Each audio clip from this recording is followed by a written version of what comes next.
Mindset AI presents the Augustin Mission, the lost astronaut who returned after 23 years in space.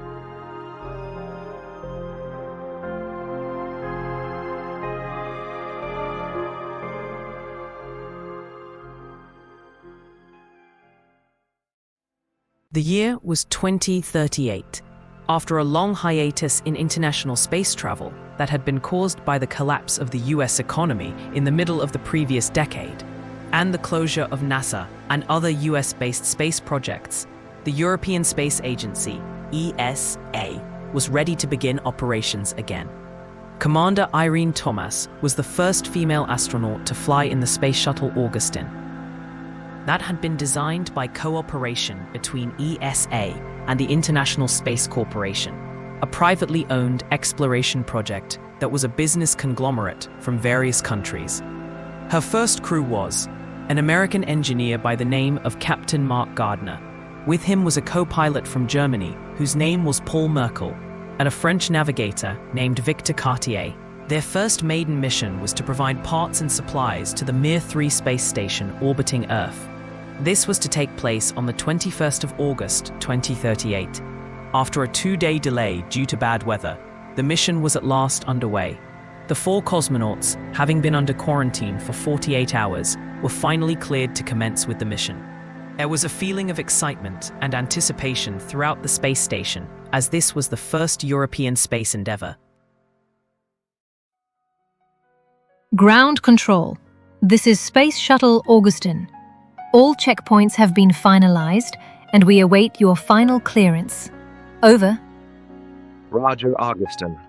All systems are go. The countdown will commence on my mark. T-minus 15 seconds. 14. 13. The excitement increased as the countdown drew closer, until the last 5 counts, after which the air was filled with the roar of engines and massive clouds of smoke. Slowly, the space shuttle began to lift off, much to the applause of the ground staff. The whole world watched in awe as the first space shuttle in almost 2 decades ascended in the bright afternoon sky. Due to advancements in technology, the Augustin was able to reach orbit a lot quicker than her predecessors, and soon the crew were able to view Earth from above. Commander Tomas later stated that the world looked so peaceful from her vantage point that it was almost as if all conflict, war, and hardship had come to an end. She also said she lamented the fact that this was not the case. The Mir 3 space station appeared just on the horizon. It would take 3 days for them to reach it. Even with the advances in technology, traveling in space was still a slow process, as without gravity, one relied on inertia to traverse the distances. During this time, it was decided that one cosmonaut would attempt an EVA, and that person was Commander Tomas, because she was the senior officer. Preparations were underway for the expedition. At last, the time came for her to exit the capsule. With her spacesuit on, she launched herself out of the airlock. The location of this exercise was determined by the fact that a fragment of a long derelict satellite had been spotted there. This extensive piece of equipment may still have been salvageable, and thus it was considered vital that it was collected.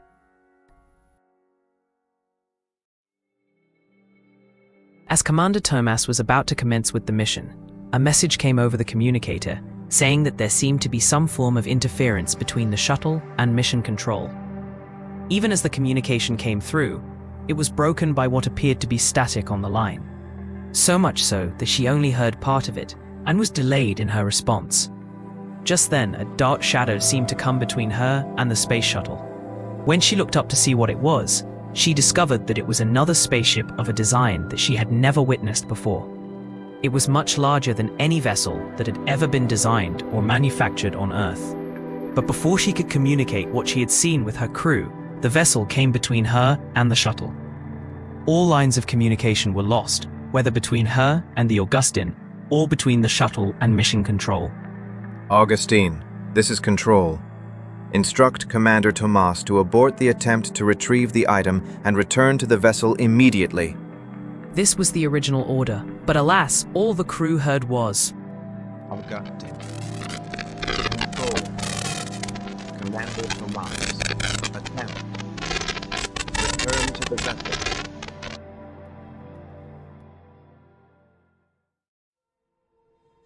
When the crew asked Control to repeat the message, all they heard was static.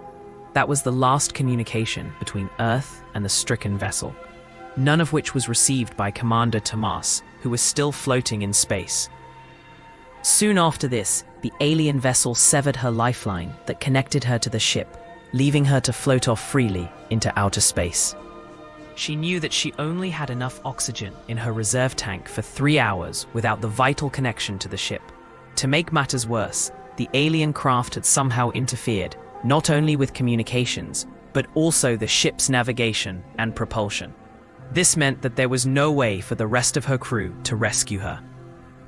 The Augustin was also stranded in space, and the crew themselves knew that they would not survive for long once their oxygen supply had run out. And without any form of contact with Earth, there was little chance of them being rescued. Thus, each of them began preparation for their inevitable demise, Commander Tomas included. Captain Gardner was a devout Catholic and began to recite Hail Marys and the Lord's Prayer while holding his rosary beads. Neither of his companions were particularly religious and busied themselves with recording messages for their loved ones, even though they knew that their families were not likely to ever hear them. Commander Tomas had only recently got married, and her message to her new husband was simply, My darling Henri, I love you more than words can say.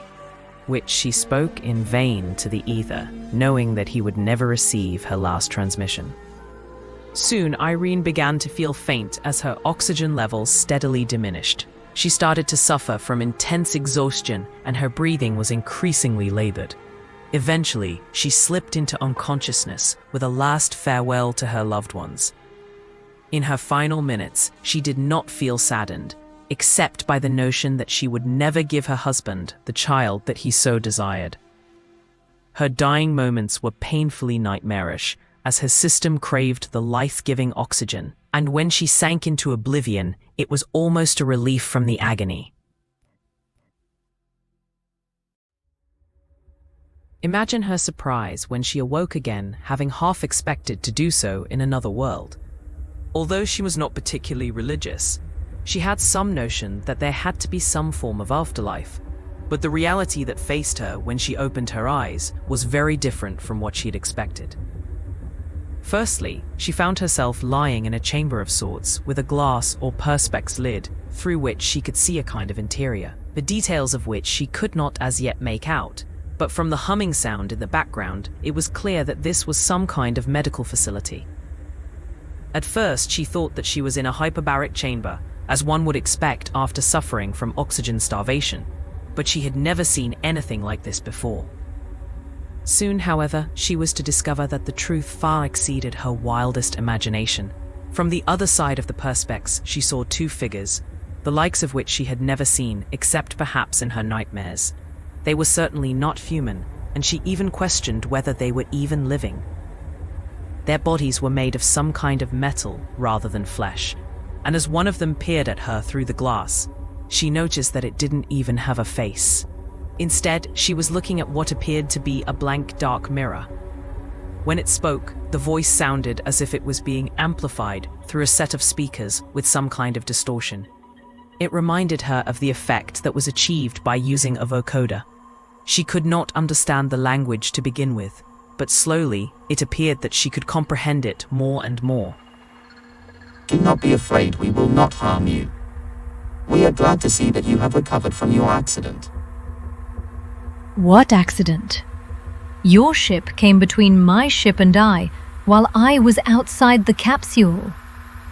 A fact for which we are most regretful. Our ship is malfunctioning and we have all but lost control over her. We are explorers from the planet Unan, but our ship has developed a problem that we cannot fix without parts to do so. It was not our intention to do you any harm.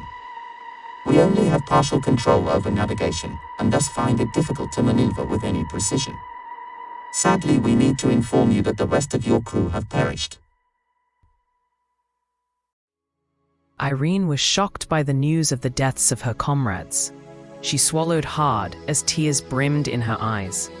While she was forced to accept the alien's explanation, it did not diminish her sense of loss.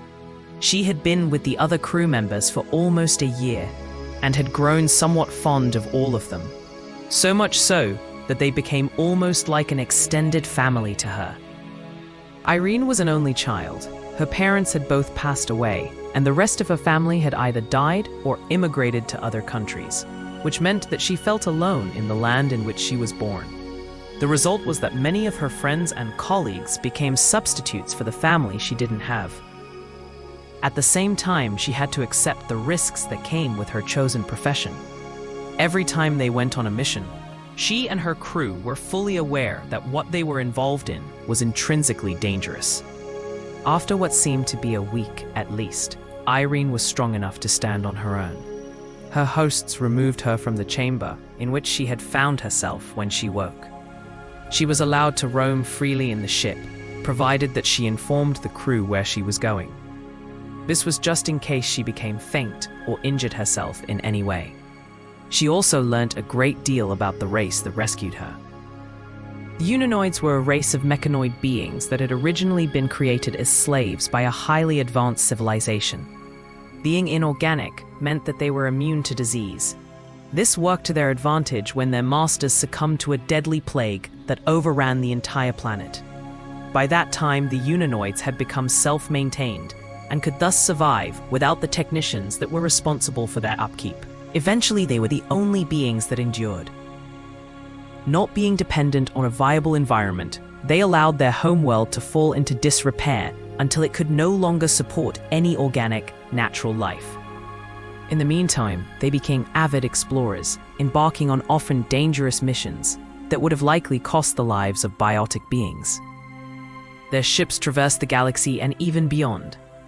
Having once been originally designed for organic life forms, these vessels still had basic life support on board.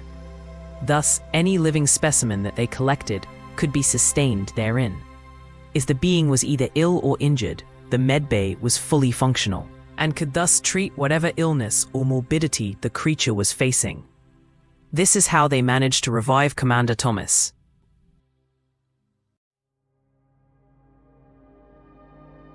If our ship was in working order, we could return you to your planet. However, in its present state, there is a danger that it could cause greater calamity. Thus, we need to return to our home world in order to effect repairs. Our world is alas not suitable for human habitation, thus we will transport you to the nearest organic planet from our own. Is it possible for me to send a message home from your vessel?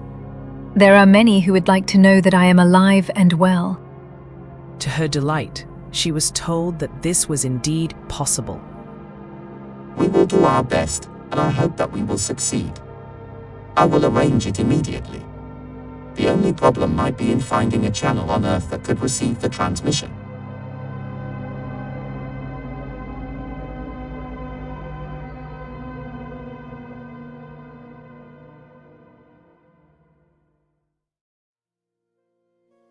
Sometime later, Irene's hosts informed her that they had managed to create a communication link between the ship and a station on Earth, and that she would be able to send her message. She told them that she needed time to prepare it, as there was a limit as to how long the broadcast could be. About an hour thereafter, she informed them that she was ready. She sat in what appeared to be the communications bay and began to speak. This message is for everyone back home whom I know and love. Firstly, to my dear husband Henri. I bet you are angry and upset with me for accepting this mission, but you knew the risks from the start. Although I doubt whether we will ever see each other again, be assured that I still love you and always will. I am sorry that we only spent such a short time together. I am sorry that we were unable to have the family that we had planned. Above all, I'm sorry that we will never be in each other's arms again. To my colleagues back at Ground Control, thank you for always being there for us, for your guidance and instruction, but most of all, for your friendship. It saddens me that such good things have come to an end. To all my friends everywhere, I will miss you all, and I hope that you will wish me well on this new adventure that lies before me. So I bid all a fond adieu. I send my love and wish you all the best for the future. And who knows, perhaps we will see each other again somewhere, sometime. Having finished the broadcast, Irene requested that she be left alone for a moment so that she could pay her respects to the members of the crew who had passed away.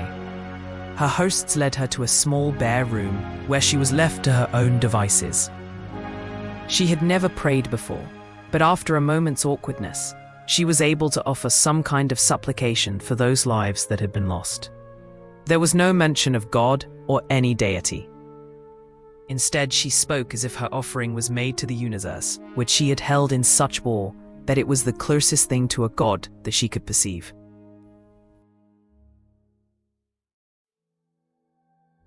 Not long after this, the ship and its crew arrived at the planet Unan, where her hosts would bid her farewell. They had already arranged for a shuttle to take her to the nearest inhabitable world, which was known as Zeten. The only problem was that it was highly developed and urbanized, with the entire surface being one massive city. But from there, it would be possible for her to travel to a more suitable destination. One suggestion was the planet Acaide, which was equally advanced but less developed. This meant that there were more open spaces, which would make it more Earth-like, and thus would help Irene to feel more at home until a way could be found for her to return to Earth. The Acadian ships did not have life support that would last long enough to make the journey back. If they traveled to Earth, it would be a one-way trip, and understandably, they were not prepared to take the risk. Even if they could make the journey, it would be doubtful that they would be well received by the humans they would meet. Humanity's reputation for being hostile towards other races was far too well known to be ignored. There was to be a 3-day delay between their arrival on the planet Zeten and Irene's transfer to Acaide. Although there was a difference in physiology between the Zetens and humans, they had constructed accommodation for a variety of species, complete with food replicators that provided all but the most lavish of meals. Irene's quarters were sparse but adequate.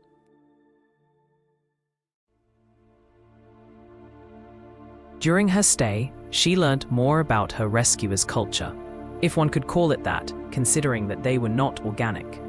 Nonetheless, it appeared as though they had developed cultural characteristics of their own over and above those that they inherited from their makers. Seeing that the downfall of the beings that created them had taken place over 2 centuries before, it was hardly surprising that the surviving race had begun to establish an identity of their own.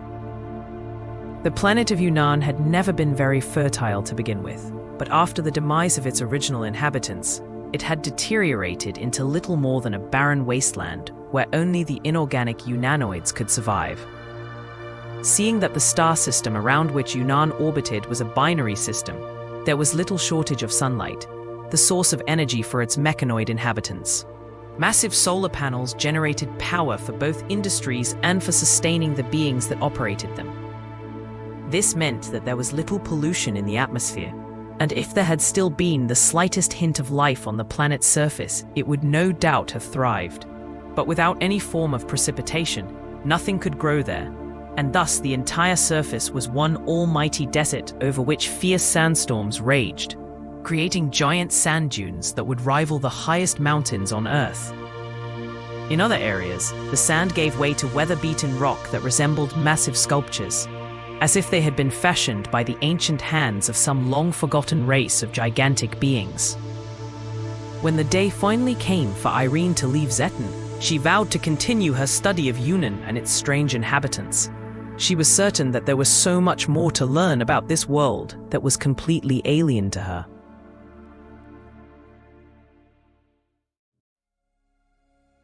The shuttle arrived at the docking bay at about midday, if one could call it that in this place.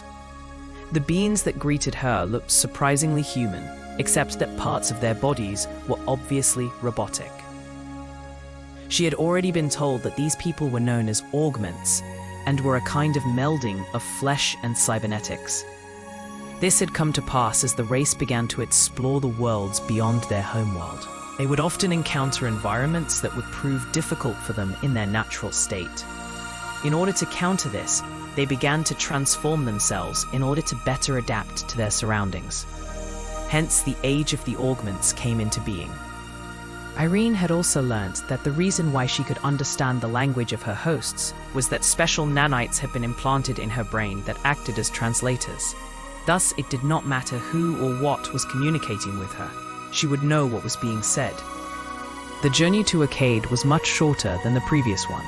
Nonetheless, she was glad when it was over, especially when she saw how beautiful her new home was and how closely it resembled Earth. Although there were many differences, the foliage and green trees were a welcoming sight after having seen nothing but metal for so long. And there was so much to see and discover about her new home, that despite missing her loved ones, she felt the desire to remain where she was and learn as much as she could.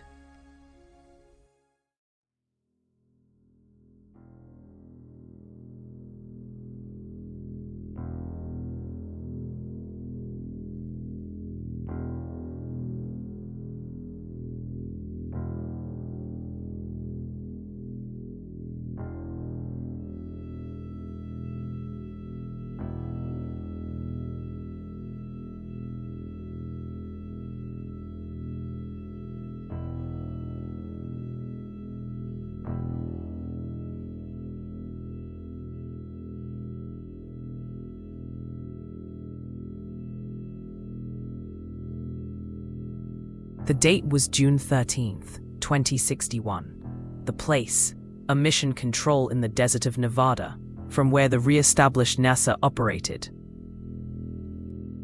Sir, I think you had better come and see this for yourself. The young officer reported. The senior official followed his subordinate to the control room and was met with an alarming sight on the monitor screen. An object descending to Earth at a speed that he'd never seen before. It appeared not to be out of control, even though it was plummeting towards the surface of the planet at an incredible rate. As it drew closer, it became obvious that this was no piece of space debris, but rather it was a small vessel, the technology of which was far beyond that of the present day on Earth. Get the President on the line as well as the Chiefs of Staff. We have a potential crisis on our hands. No sooner had he spoken when orders were given to intercept the alien spaceship. A squadron of fighters accompanied a flotilla of ships that sailed off the coast of Newfoundland, where the vessel had landed.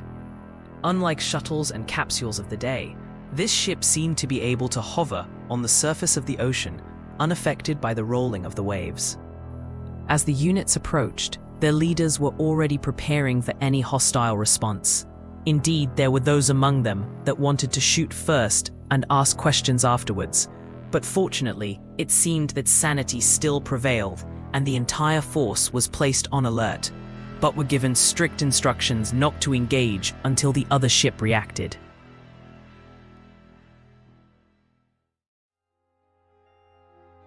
A hatch on the deck of the ship opened, and 4 figures clambered out.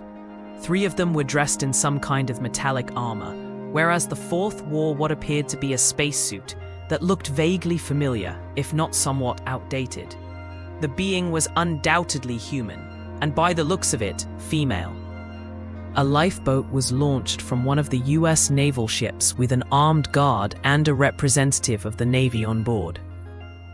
There was no visible reaction from the occupants of the alien vessel as the small boat approached. When the party came alongside the spaceship, 2 of the figures dressed in armor reached down to aid the human who wished to come aboard. She identified herself as Commander Irene Tomas.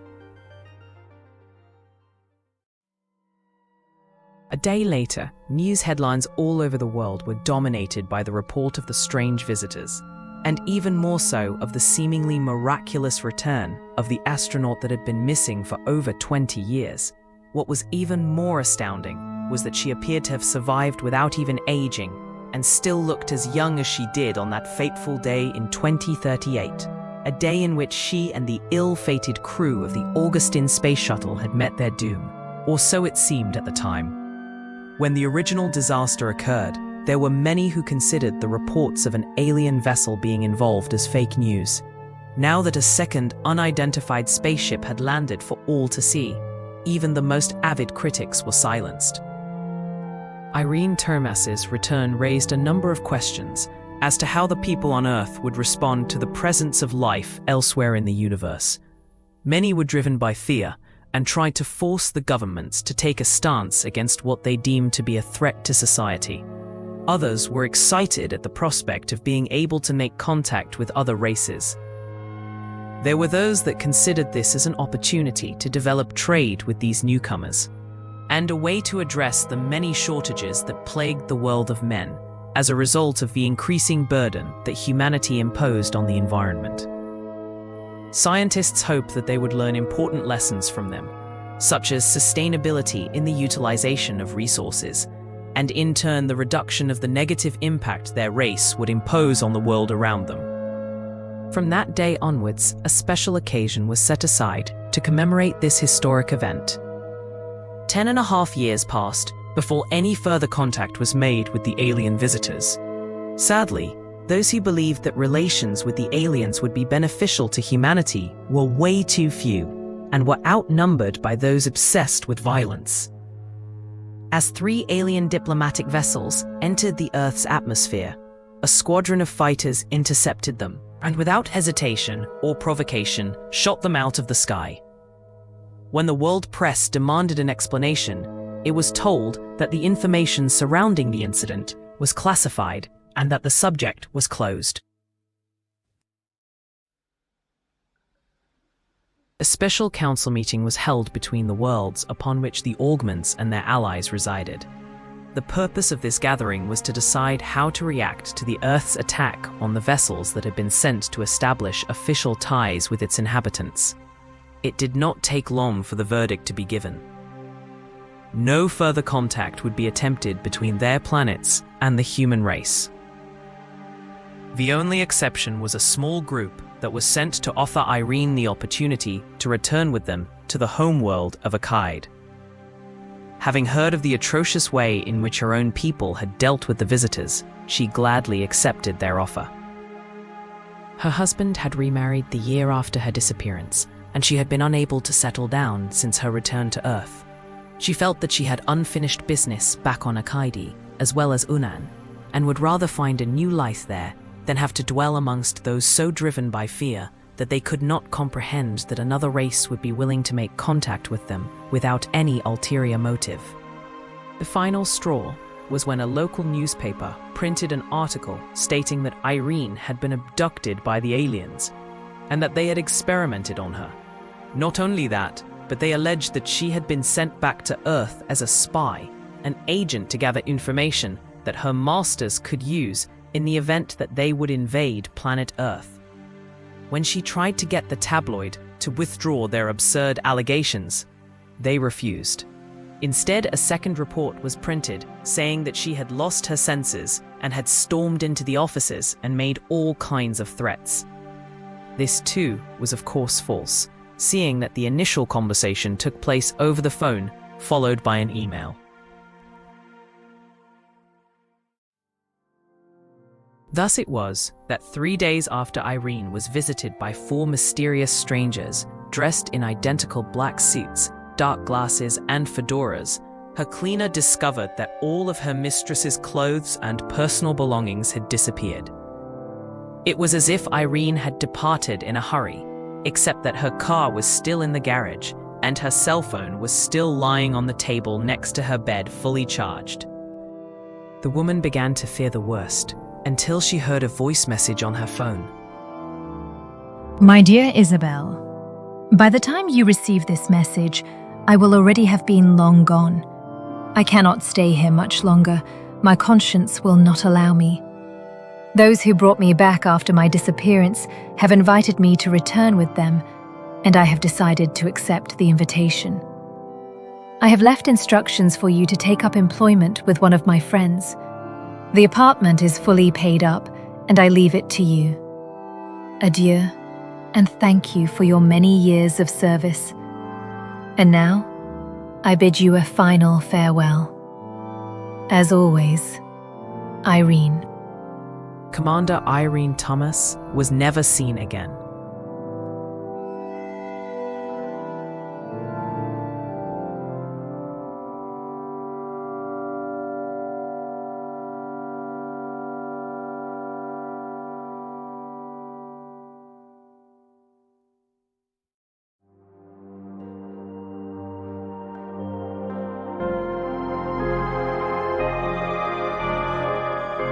Look for more exciting tales from Mindset AI. Coming soon.